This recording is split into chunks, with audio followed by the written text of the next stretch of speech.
Well, we certainly had some crazy weather in Texas this week, so we want to thank all of you that traveled from afar to help us celebrate my father's life.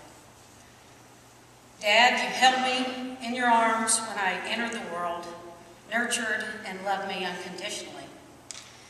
You taught me to walk, ride a bike, and I remember when the training wheels came off.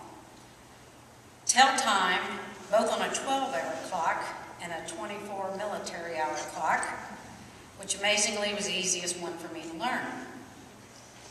You taught me to throw a softball, and you came to many of my games, ride a horse, and enjoyed nature.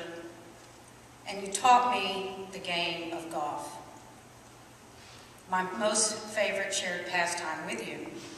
As they say, you know the true character of a person after you play a round of golf with them.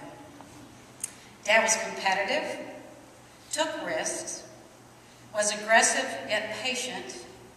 He was fair, always a champion, and certainly loved to have fun.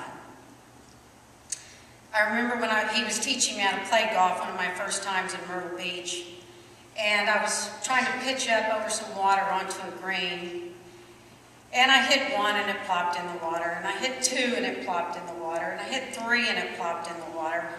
And I turned around, just discouraged, to go back to the cart, and there was Dad standing there, throwing balls at me, one after another. It must have been 10 or 15. He was determined that I hit that ball over the water and on the green. This morning I walked a few holes of Pebble Creek, and hole number 12 was one of them. And when I was learning to play golf there, and it was a tight tee box, and he always would tell me when I tee off from there, now watch for the swinging trapeze overhead, would you? That was my dad. One of my first memories as a child, I think I was 2 years old, and he was on leave from Vietnam, and it was Christmas time. And he threw rocks on top of the apartment roof, and he told me that was the reindeer landing. And he told me that Santa Claus was coming. And soon, shortly thereafter, the door opened and in walked Santa Claus. And I was stargazed and amazed. And later, in my adult life, he volunteered as a Santa Claus. He did functions on the military bases and volunteered at the malls in the Washington, D.C. area. He was a natural for Santa Claus, with his kind, fun-loving spirit and his love for children. That was my dad. He also believed in hard work and rewards, and when we were in school, when report cards came out, you always went to the ice cream shop. Depending on your grades, depending on how many scoops you got. And of course, if you got straight A's, you'd get a banana split. I'm not so sure if those trips were for us or for my dad. And he loved strawberry ice cream, and as some of you here today brought him his strawberry shakes in the hospital the last couple of weeks. That was my dad. Like many of you here, my favorite memories were times we spent together alone.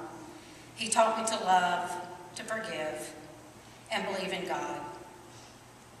Similar to yesterday, it was on a snow-covered mountain at the Church of Christ Retreat in Birch's Garden, Germany, when I committed myself to our Savior and was baptized. That was important to myself and to my dad, and I have comfort knowing that I will see him again, and we will have a tea time with Jesus. That was my dad. He was my friend, he was my buddy, he was my hero, and most of all, I was his little girl. I woke up Tuesday morning, February 1st, at 4 a.m., and I thought of all the wonderful memories of my father, and I prayed that he would not be suffering, and I asked God for him to not suffer. And the phone rang, and it was my uncle's, and he had passed. And the angels came down, and the weather got cold, and the wind blew hard, and the rain fell. and he was taken away from us on this earth. Dad fought the courageous battle with cancer, and I was by his side the entire time. Just as he held me in his arms, I held him in mine as he left. I love him more than he will ever know, and I'm a lucky girl, because he will be my angel forever, watching over me.